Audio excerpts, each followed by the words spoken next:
Well, welcome to our first real kind of full session of Merge. It's good to have you guys with us. A little bit of background on me, and you'll actually kind of get to see my wife here week 8. We kind of come back and kind of wrap us up together. But my wife's name is Brooke. She and I have been married for 19 and a half years. That's right, this summer was 19 years. And so we're coming up on 20, which is kind of crazy for us. We met at a place called Kanakuk Camps. She's actually a few years older than me, and so she was my sister's counselor one summer, and so that kind of is how our families met each other. And so we met each other through Kanakuk. We got married pretty young. I was 21, she was 24, and we've spent almost 20 years together. And so we come from very, very, very different families and different backgrounds. The things that her family valued were different than the things that my family valued. The way that we kind of approached life and the rhythms and all those kinds of things very much was a challenge for us to kind of figure out how to do marriage and life together. I can say it's one of my greatest joys now for sure, but it's definitely been a challenge for us to kind of figure out where to give, where to take. And so my parents, we grew up in the church. My parents have been married for almost 40 years, and so we've gotten to kind of watch them as a married couple and the things that they found out that worked. My wife's parents, they separated when she was 10 years old, and they got divorced 4 years later when she was 14. And so from kind of 14 on, for the next 10 years of her life, she was fairly independent. She kind of did life on her own. And so for us to kind of combine lives and values and all those things was certainly a challenge. And so we're coming from very different places, is all I'm trying to say. We have 3 kids. Our kids are kind of getting up there. We've got a couple kids in high school, one in junior high right now. And so we get to kind of experience that season of life, and we're always looking kind of ahead to people who've kind of gone before us. And so I think that for me, and I will say this on behalf of the other people who are going to come and kind of share about different marriage topics, is none of us have it figured out. We're not presenting before you these kind of 7 or 8 different couples who have kind of perfected marriage. The people that you're sitting with in the living room or a table, they don't have it all figured out either. And so we're not coming and saying, hey, this is how you do marriage. We're just saying, man, we've already been down that road. We've struggled the same way that you have, and so we've experienced some of these things together. And so our marriage isn't perfect. We fight a lot and like crazy sometimes, and yet we laugh a ton, and we have to forgive and have to be for each other. And for us, kind of uniquely for us, like we got married young and had kids super young. And those two things just kind of came right after each other. Some people get married and they don't have kids for a long time, maybe sometimes even a decade. And so there's a lot of different ways in which you're going to kind of get to experience marriage. And so that's why you're sitting there with a couple who's kind of been there before you. And so we hope that this is a very open, honest, kind of freeing place for you to talk about marriage and what it looks like.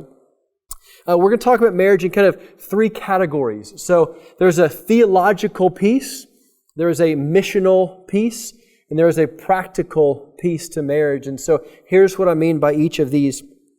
The theological part of marriage is, what does the Bible say? We're going to talk about oneness. What all does that really mean? The missional piece, what is your marriage for? What are you going to get to kind of experience? Why are you even getting married in the first place? And then practically, how do we figure out some of these different things? And so how do we talk about money? How do we talk about sex? And here's why we put this all together. The Bible, what it's going to say, is going to affect to a degree how practically we hope you live out some of your life.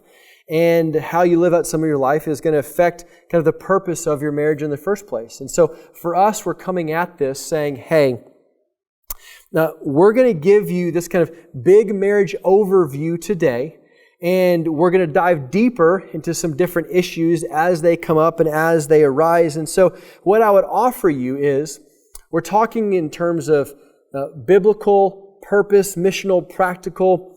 I hope that you are coming to this kind of Merge 8-week experience with an open heart, with an open mind, expecting that you are going to be pushed, that you're going to have to learn, that there's going to be some things that might be brand new to you.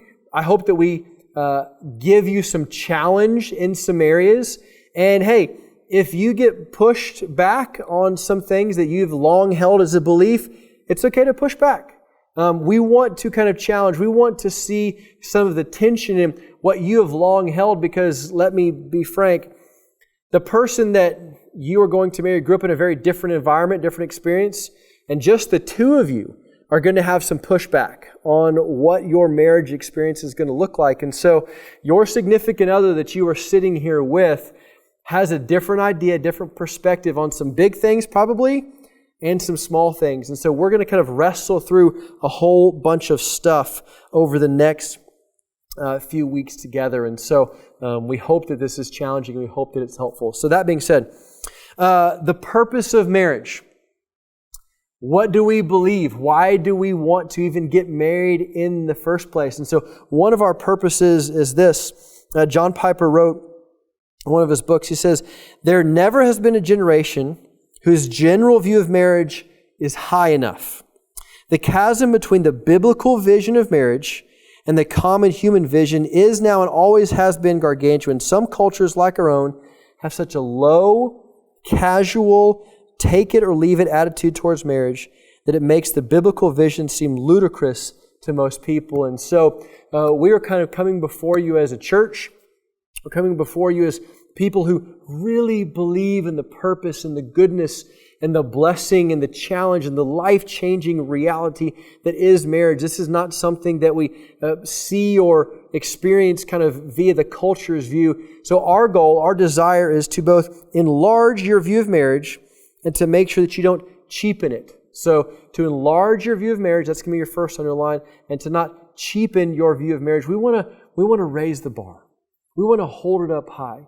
We want to hold out what we believe is God's design and God's best for marriage. And so we don't believe that getting married is just a tax break. We don't think that we should probably just get married because we're really lonely and we don't want to be alone. We're not having this big wedding ceremony, and I guess we're kind of stuck in this marriage now because we want to throw this big giant party and just have some experience to kind of go together and kind of, oh, let's get together and have this big party. We're not getting married just because it's convenient, because it seems easier. No, we're actually coming before you. We're saying we believe that marriage was created by God with grand purpose. And there's going to be some really significant changes that take place. There's going to be some really common, mundane, kind of regular ho-hum parts of your marriage too. But we want to raise your view, kind of enlarge in your scope of what you believe marriage is. That's our purpose. And so now we're going to say, actually, what is marriage? And here's where we're coming from. We're going to present to you today basic Christian marriage. All three of those things. We're going to simplify it down. This is basic at its most fundamental, basic Christian, what the Bible has said, what we believe that God's creation and intention for marriage is. So basic Christian, and then marriage. Not cohabitation, not just partnership, and not two people who are just deciding to share lives together. Basic Christian marriage. And so we begin in Genesis chapter 2. It says, "For this reason, a man will leave his father and mother, be united to his wife. They will become one flesh.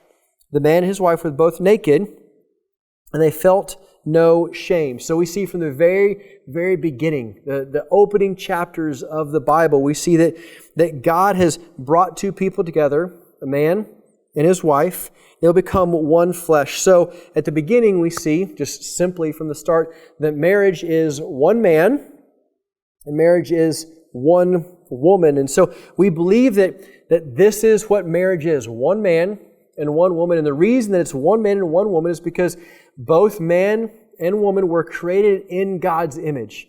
And God uniquely, in His own special way, said, I'm going to reveal part of me, part of my kind of just Godness. I'm going to put some of that into man.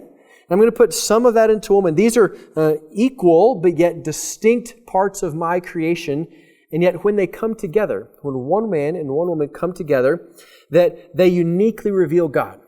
that they are showing something together that otherwise wouldn't be seen when God brings a man and a woman together. And so marriage is one man and one woman. We also believe that marriage is created by God, and therefore God determines the purpose of marriage. A lot of people in our culture, in our community, have an opinion about what marriage is. Who can get married? Who should get married? Who shouldn't get married?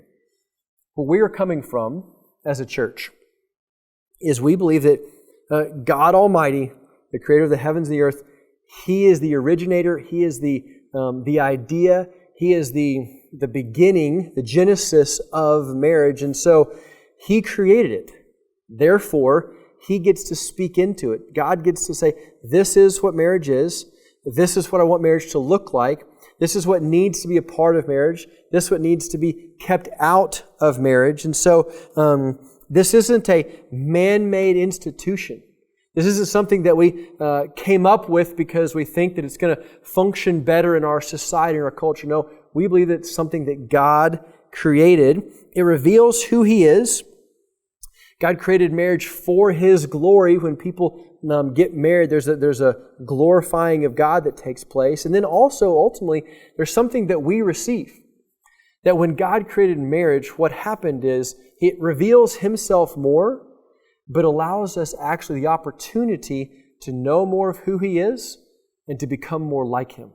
That we get to experience what it looks like to be shaped and changed. And God oftentimes uses marriage to shape and to change us more into who He wants us to be, more into the likeness of His Son. And so God created it. He gets to say what it is, and He uses it to change us and to allow us to experience more of who He is and more of who He wants us to be. So we see kind of from Genesis, first off, marriage is one man, one woman. The second idea is that marriage is oneness. So this is one of those theological ideas that we see. They became one flesh. And so I've often kind of phrased it like this. Before you are married, there is a you and there is a me. There's two different me's that are in existence, a man and a wife. And yet when they get married, when they stand before God and take their vows, they exchange their me for a we. There's a new entity that is being born. Your anniversary is your we birthday, right? There's this new us that has now taken place. And so when we think of oneness, what we think of is this, what happens is you take two things, you combine them together into something new. So you take two pieces of rope, and you combine them together and you work them into a knot. The knot didn't exist before, but you take two pieces of rope, you combine them together. There's something new that's been created that is now stronger and more united than it was beforehand. And so there's a new function that is now taking place. So this theological idea of oneness is there's a me, and now we exchange it for a we. There's a new us that has been created. So we're going to look at some of these kind of sub-ideas and how oneness actually plays itself out. And so we'll see this oneness is going to show up in a lot of different areas inside marriage, all right? So the first one is this. Now, oneness in marriage is physical. So there's this new oneness that is now going to take place, and you're going to experience it in a physical way. Generally, the first thing that people think of is the sexual intimacy that will take place inside of a marriage. There is a oneness that is there. And so we want for our couples who get to experience marriage to have a healthy sex life. We're going to talk about that in a few weeks. We think that that's really important. We also think that it's not something that is to be glorified. It's not something to take its place of God to be worshipped inside marriage, but there is a physical oneness that is going to be experienced for those who are entering into a marriage relationship. So there's a physicalness, but there's also the physical reality of you are now going to be living in physical proximity to another person in a way that you never have before. And so you are saying, hey, I'm committed for the rest of my life to be living with this person. And so you're going to share a bedroom, you're going to share a garage, you're going to share a refrigerator, you're going to share a laundry room, you're going to share cars, all these things. So there's a physical proximity, and you're going to experience some of the wonderful parts of getting to share all of that together, and you're also going to experience some of the kind of disconnect and sandpaper and like difficult things as well. And so there's going to be a whole bunch of new stuff that you didn't know about the other person that you're going to experience now that you are living in physical proximity with somebody else. And so you get to team together. There's some really wonderful things about getting to share your life physically with another person. And there's also going to be some challenges as well. So oneness is physical. The second thing is oneness is emotional. And you are going to experience what happens when my wife comes to me and has an incredible day and has something awesome happen. I get to celebrate that joy with her. I get to be her greatest fan and cheerleader. And so when she is riding high and when things are going great, there's a wonderful thing that I get to experience and benefit as well. Or if like last night, my wife and I were talking kind of through the end of the day, I was just gassed. I had a really hard day. Some challenging things had taken place. And she got to sit there and listen. And she got to be emotionally supportive of me and listen to some of the hard things that I had gone through and experienced together. And so you will experience some of your highest highs and deepest pain in your relationship. And the question that we're going to seek and we're going to talk about a little bit more next week is how you connect with each other emotionally, and then how you conflict, how you have this kind of connectedness and then disconnect and then come back together. This is what is going to happen in your marriage relationship emotionally. And so this is something we're going to kind of talk to you about more and more. But oneness is going to be this emotional experience that you're going to share together. Oneness, the design here, so it's physical, it's emotional. God's intent and God's best is that marriage be permanent. We see in the Scriptures that is what God desires. We recognize that this was God's best and God's plan. We do see that in Scripture divorce does happen. It is painful. It is not without some ramifications, and it's because of sin. Marriage stays together in spite of sin because of grace, and sometimes marriages end because of sin. And so we recognize that some people have experienced that, and some of your homes have experienced that over the years. It's really painful, it's really hard, but we're going to hold out hope that if you desire to enter into a marriage relationship, that you're going into this relationship with the expectation that it will be permanent, with the expectation that it is going to be for a lifetime. And so that is something that God has said that it shall be. We see in Matthew chapter 19, the Pharisees came to Jesus and asked him, "Is it lawful to divorce one's wife for any cause?" He said, "Have you not read that He created them from the beginning, male and female?" He said, "A man shall leave his father and mother, hold fast to his wife." He's quoting from Genesis. "The two shall become one flesh, so they're no longer two but one. What therefore God has joined together," Jesus says, "let not man separate." And so this is what we hope and pray and kind of hold out as far as marriage oneness, that'll be something that is permanent. Next, we kind of, big idea that we see here is that here's what marriage is. So those are kind of our oneness ideas, but marriage is also a picture of God's love for the church. Here's what I would say. Here's what I hope for my home. Here's what I have seen people who've mentored me in marriage. Clark Nolan, who you'll see in a few weeks, one of the things that he shared with me, a decade plus ago is, he said, "You know what, Finley?" He said, "The way I love my wife, and the way that I take care and love my family is one of the greatest gifts that I can give them and one of the greatest opportunities I have for our surrounding community to show them what it looks like to have a relationship with Christ."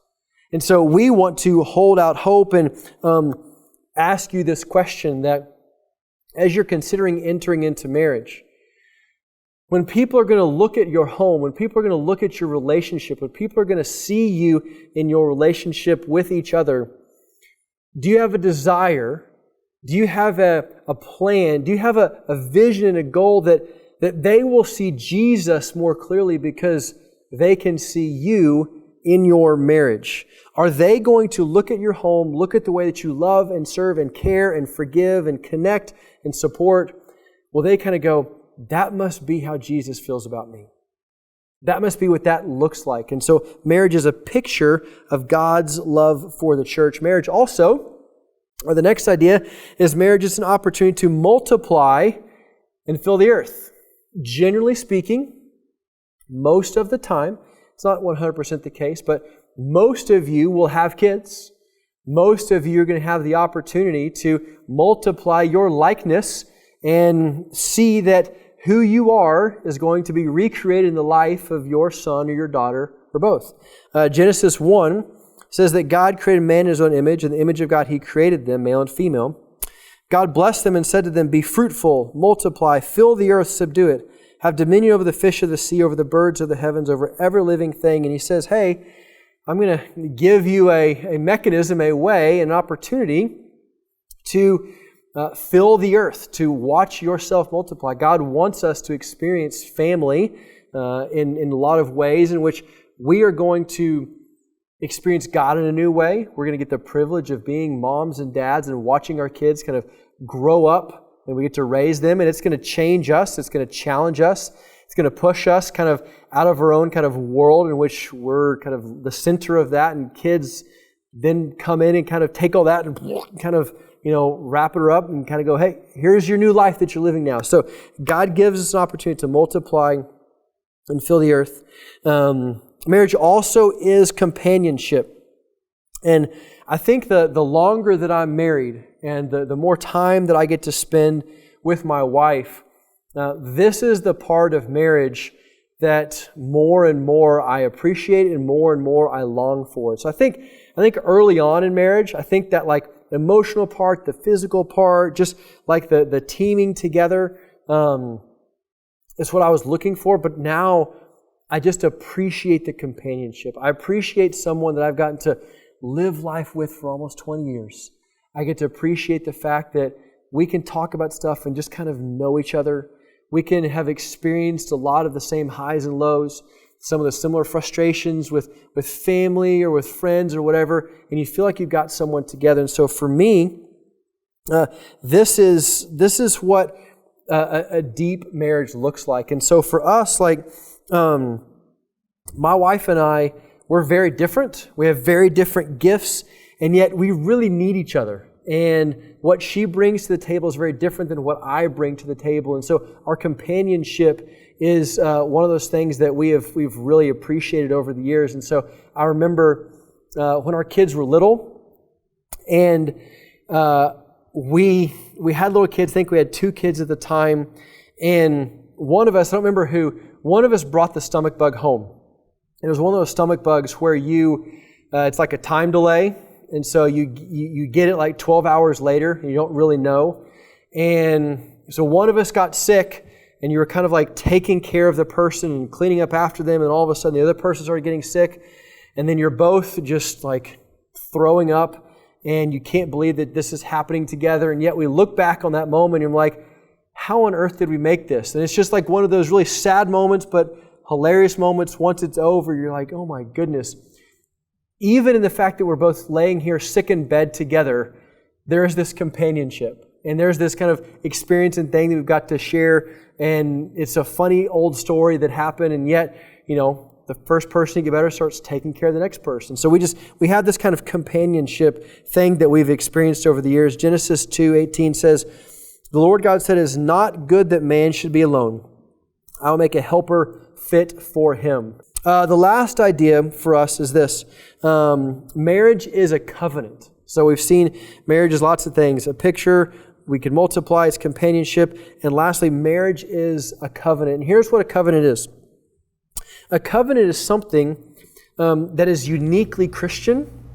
A covenant is something that is unique to what we believe God created marriage to be. And so here's what I mean. A covenant is a voluntary, mutual commitment that binds one person to another, right? It's a voluntary, mutual commitment that is binding one person to another. So on the one hand, it's really intimate, but it's also binding. We also see that you're making this commitment, but inside of this commitment, there's this delight that takes place. And a covenant is very different than a contract, all right? So here's what we mean.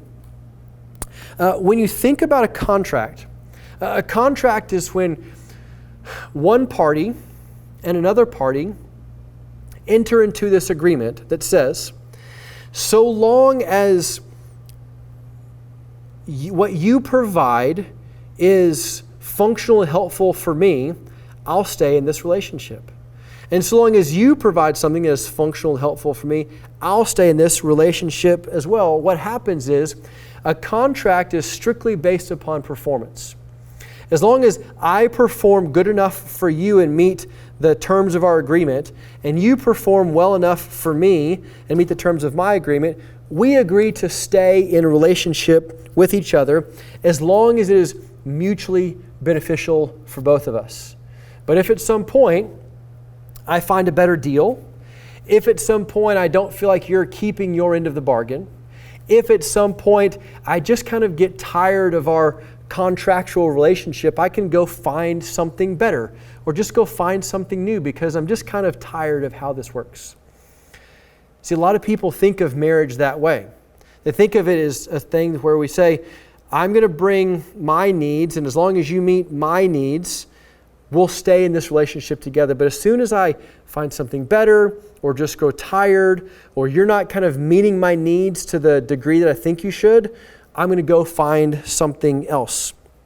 A covenant is different.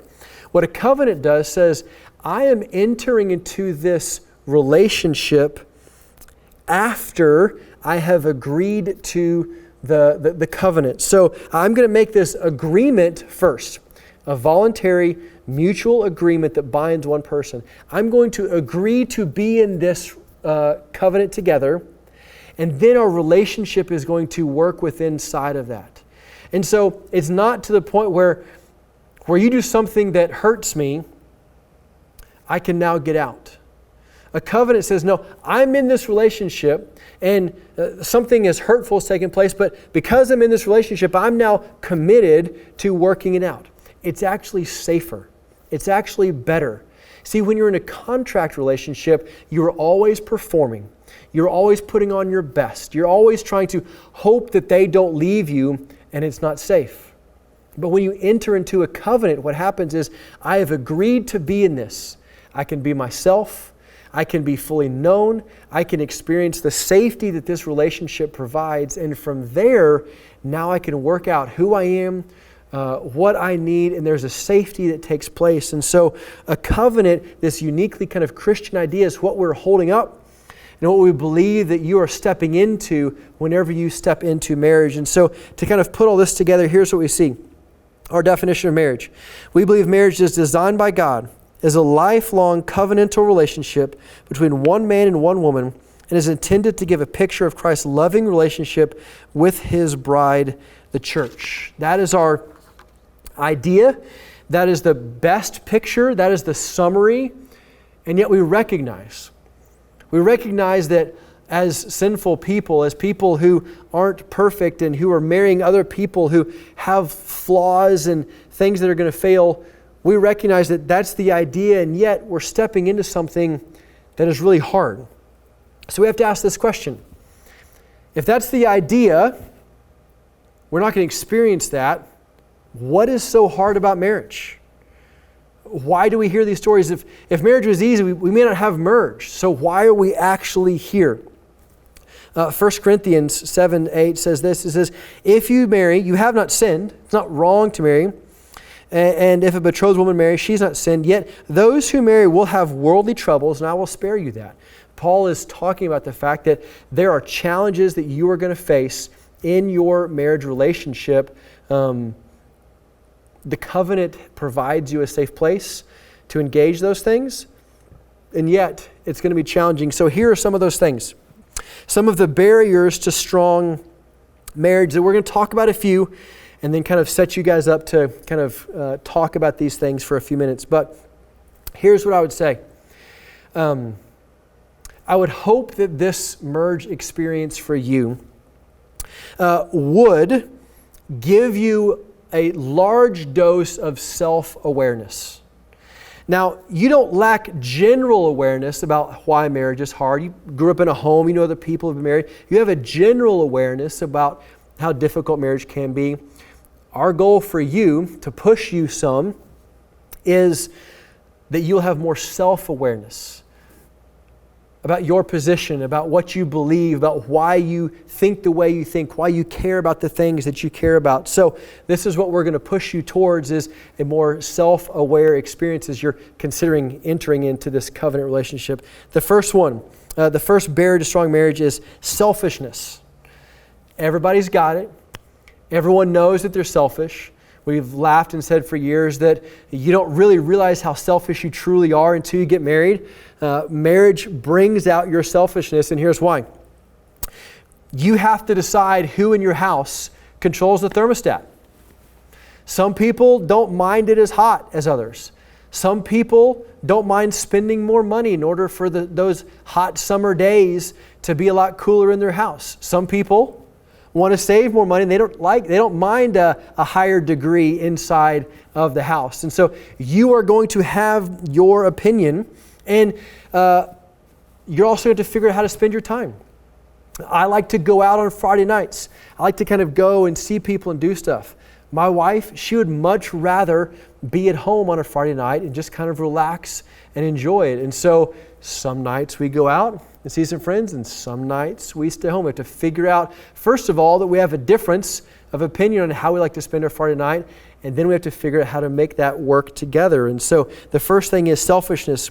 James 4:1 says, "What causes fights and quarrels among you? Don't they come from your desires that battle within you?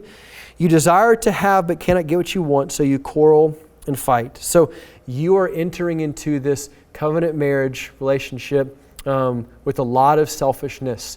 I hope you become more and more self-aware of that. Second thing, second barrier to strong marriage is a fear of intimacy. We all have this on some level, and it goes like this. Will this person really love me for who I truly am? But you see, here's the reality. You can't have closeness. You can't be fully loved and connect with someone unless they know who you are. If you hide who you truly are, then you are not fully revealing yourself to them. It's scary to be exposed, but you cannot have intimacy in your marriage unless you are vulnerable, unless you are honest, unless you are willing to share the parts of you that you might think are unlovable. And so you have a fear of intimacy because you have a fear of being vulnerable. And so we're going to push you. We're going to hope and ask. One of our things is that you become more and more vulnerable with each other over the course of these next 8 weeks. And so that's where the intimacy is going to take place. In Genesis 3, we saw the story of when Adam and Eve took the fruit from the tree of the knowledge of good and evil. And what happened was, when they sinned, their eyes were open, and they saw that they were both naked, and they felt shame. And so we have these protective measures that we all enter into to try to keep ourselves from being found out. And yet, it is that vulnerable place that actually creates the intimacy that we all crave and desire. The third thing, the third barrier, laziness and apathy. So we all have this, and it comes in varying degrees. You are going to find at different times and different personalities to a degree have a laziness and an apathy, sometimes towards your relationship and sometimes towards just the things that are just a part of your marriage. So there's some things that are going to take place in your home. You have bills to pay. You have lawns to mow. You have groceries to buy. You have laundry to do. You have all of this life that's just going to kind of go and go and go and go and go. And eventually, at the end of the day, you're going to sit down on the couch. You're going to turn on a streaming service, or you're going to get your phone and you're just going to sit here. And you're not going to engage. And you're going to want just some time to yourself, and yet you realize that right now what you're doing is investing in your relationship, and there's this closeness that's going to take place. But over time, you're going to find that you default more and more into just some laziness and apathy, and you have to have that same hunger and that desire for closeness and connection, and you have to work at it. And the same is true for just your life together. The same is going to be true for your spiritual life together, that people get lazy. Right now, you're kind of investing in your relationship, and you want to see it grow, and you're here and a part of this kind of church thing that's taking place. But is this the last thing you're going to do spiritually together? Once you get married, will you be a part of a church and kind of a growing community of people? And so it's easy to become lazy and apathetic in your relationship, and that's one of the significant barriers to a strong marriage. Number 4, then we have one more. Number 4 is there are things that you're just ignorant about. That you have some ignorance when it comes to men and women.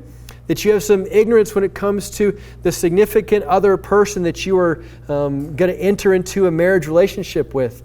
Did you know that some people, when it comes to folding towels, some people fold their towels and it winds up in 2.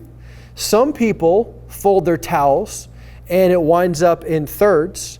Some people roll their towels. Some people just stuff their towels. There's a whole bunch of things that you are unaware of, and you have no idea until you actually have to kind of go, oh, that's how you fold a towel? I had no idea. The towels aren't a big deal, but for me and my wife, one of the things that I had to learn early on was when we were first dating. This was like a month or 2 into our dating relationship. She asked me to go on a road trip, which I love. Love the road trip. I was super excited. She wanted me to drive her to Kansas City. And her family lived there. So her sister lived in Kansas City. So I'm like, oh my gosh. We've been dating for a couple months. She wants me to drive her to Kansas City. She wants 3.5 hours of like time with Finley. We're going to hang. We're going to talk. It's going to be great. And she wants me to meet her family. This is just fantastic. So we get in our car, we listen to some music, we're laughing, we're enjoying it. And then about Bella Vista, North Bentonville, maybe Bella Vista, somewhere up there. She turns to me and says, hey, I think I'm going to take a nap now. I'm like, what do you mean? She goes, well, I'm kind of tired. I just figured since you were driving anyway that I could just take a nap. Well, we hadn't been dating very long. I didn't want to, push my luck. We'd just gotten 45 minutes into this, epic road trip that I was expecting to have. But I had no idea that not only did my wife take naps most days, but that she hates to drive. And all of a sudden I'm finding out that while she might have wanted to take a road trip with me and maybe wanted me to maybe meet her sister, mostly she just wanted a really long Uber driver. Somebody that would drive her to Kansas City and back so she could go see her sister so that she could nap and sleep most of the way. And to this day, most of the time we drive in the car, I'm thinking time to catch up, we're going to hang out. No, she might close her eyes. She might reply to some text messages. This is something that's been true for 20 years, and I just didn't even know that that was a part of our family. And so there's some things that you are ignorant about that you're going to learn. Lastly, number 5, some barriers to strong marriages is that you have a poor understanding of the gospel and forgiveness. That you don't fully realize what you've been forgiven of. You don't fully realize the need for grace that you have and are going to need in your marriage relationship. You don't fully embrace what happens when someone wrongs you or causes you pain or lets you down, that you need to forgive them as Christ has forgiven you.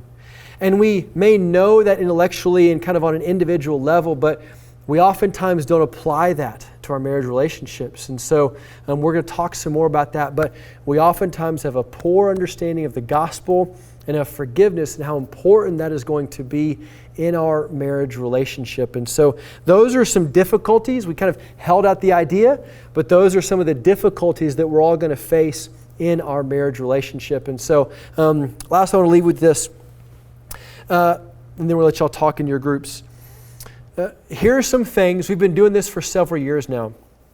And here are some things that we have found, I just want to encourage you with, that are going to maximize your merge experience. So some things that we're going to kind of push you on that we say, hey, this is how you're going to get the most out of your time here in merge. And so here they are, a handful of things for you. The first we would say is to seek God and to listen to truth. This is both a literal experience, a physical experience for you guys to have together. This is also a spiritual experience that we want you guys to be praying. We want you guys to be individually, like talking to God and to other people. And as you are learning and growing, seek truth. Ask different people. Focus on your relationship at this time. And so be someone who is going to be intentional about seeking God and seeking truth during this time that you're going through merge. The second thing we would say is here, you're going to get the most out of merge if you'll be open and vulnerable. I know for some people, you hear that and you're just like, yes, I just can't wait to spill my guts. I can't wait to talk about all these things. And for some of you, you just sat in your chair and you're like, gosh, this is going to make me really, really uncomfortable because that's not something that you're used to or that you want to do. Here's what I would say. When it comes to marriage, when it comes to this experience, there's no point in coming to something like this and hiding.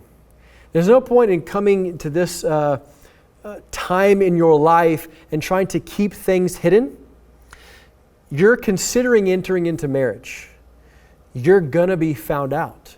You're going to be exposed. Some people don't want that exposure. It's unsettling. They want to hide behind that. All of that is going to come out in your marriage at some point. And so it is a good idea to begin practicing being open and vulnerable, some in your group, and some of those things you're just going to talk about with your significant other, but that's the second thing we would say. The third thing we would say is to simply participate and prepare. We want you to speak up in your groups. We want you to do your homework. Some weeks it's going to be light homework. Some weeks it's going to be a lot.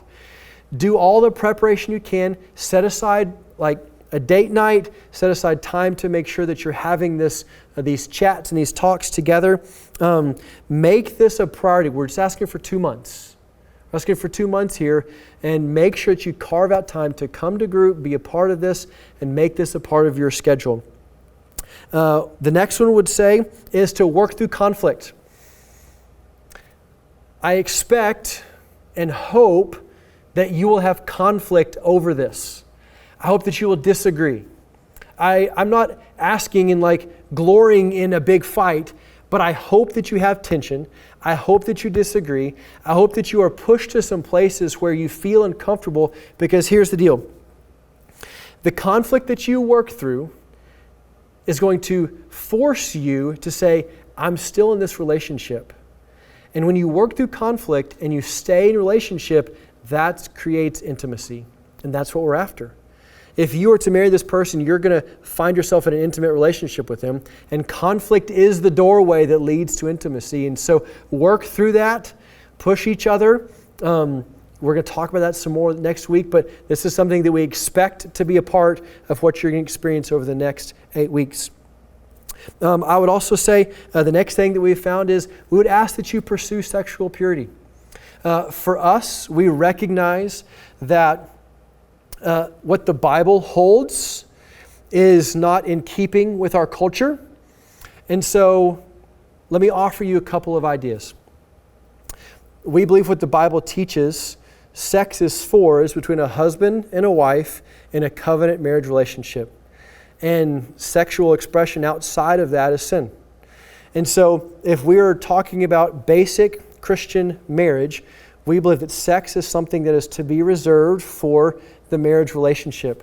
And we're going to hold that up, and we're going to give you the opportunity to say that may be something that we have committed to in the past, and we want to continue to do that.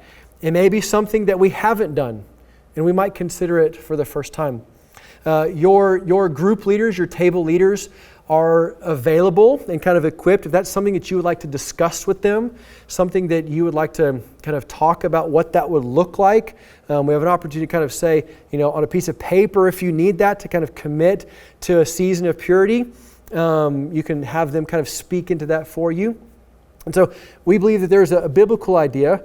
Let me give you just another argument just from what I've experienced. Your sexual intimacy is going to be a part of your marriage relationship. And there are going to be seasons where that intimacy and that desire that you have for connection and the physicalness that is there are going to be seasons where that's just not possible. It's just not on the table. Seasons of pregnancy, seasons of travel, seasons of sickness. And so you are going to have this desire that can't always be met. And for us, we believe that what is best is to not go seek that somewhere else, but to experience self-control. So you have a desire that is met with the need for self-control within your marriage. And so I get that there are desires that you have now, and yet we would say it's a good opportunity to experience what it looks like to have a sexual desire and to not have it fulfilled right now. And so maybe this is a season where you can begin to practice that as well. Lastly, I would say to maximize your experience is be open and honest that some of the things we're going to talk about and you're going to discuss might challenge your beliefs. That the things that you have long held, not everything that you believe, your family, not everything that you've come from is best or is true. What you believe about finances, spirituality, sex, conflict, friendships, relationships, all these things we're going to push to some degree. And so I just want you to know that as a staff person, I'm available in Fayetteville, Simon is available in Rogers, and so we want to be available for you as a resource. We'd love to discuss. We'd love to be a part of this process for you and recognize that we're growing and we're trying to push you as well in your relationship. And so we want you to be open and honest and have some of these things that you've long held to believe to be true might be challenged as a result of this merge experience. So that's how you maximize it. That being said, hey, we're going to send you back to your group and let y'all discuss some things together. And then we will see you guys back here next week when we're going to talk about communication, connection, and conflict. It's going to be awesome. So thanks for coming. Thanks for joining us. We can't wait to see what all happens through our merge experience with you guys.